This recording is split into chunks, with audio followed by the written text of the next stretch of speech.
Breaking news. మద్యం కుంభకోణం కేసులో వైసీపీ మాజీ ఎమ్మెల్యే చెవిరెడ్డి భాస్కర్ రెడ్డి ఆయన అనుచరుడు వెంకటేష్ నాయుడిని సిట్ అధికారులు కస్టడీలోకి తీసుకున్నారు. నేటి నుంచి 3 రోజుల పాటు వీరిద్దరిని విచారించేందుకు ఏసీబీ కోర్టు నిన్న అనుమతించడంతో ఈ రోజు ఉదయమే చెవిరెడ్డితో పాటు వెంకటేష్ నాయుడును కూడా సిట్ అధికారులు కస్టడీలోకి తీసుకుని సిట్ కార్యాలయానికి తరలించారు.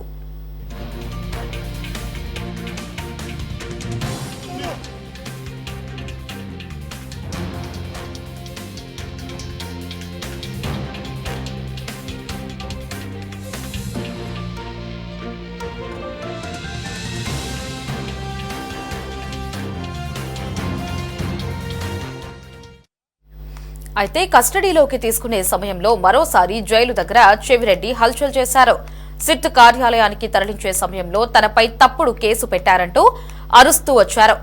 ఒక రాజమౌళి లాంటి గొప్ప దర్శకులు, నటులు చాలా మంది ఉన్నారని, తర్వాత ఎవరినీ వదిలేది లేదంటూ అరుస్తూ చెవిరెడ్డి పోలీసు జీబు ఎక్కారు.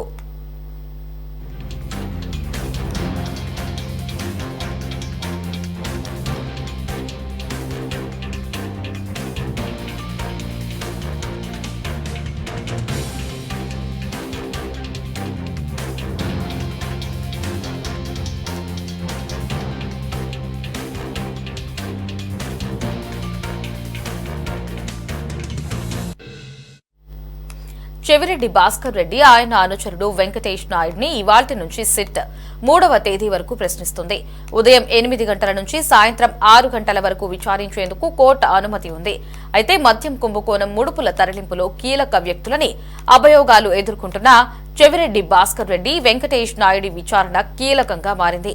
మద్యం ముడుపుల డబ్బు ఎవరు అందించారు, నగదు ఎలా తరలించారు, ఎక్కడికి చేర్చారు, ఎవరి ఆదేశాల మేరకు డబ్బు తరలించారు, మద్యం ముడుపుల అంతిమ లబ్ధిదారు ఎవరు అనే కోణంలో వీరిద్దరిని సిట్ 3 రోజుల పాటు ప్రశ్నిస్తుంది.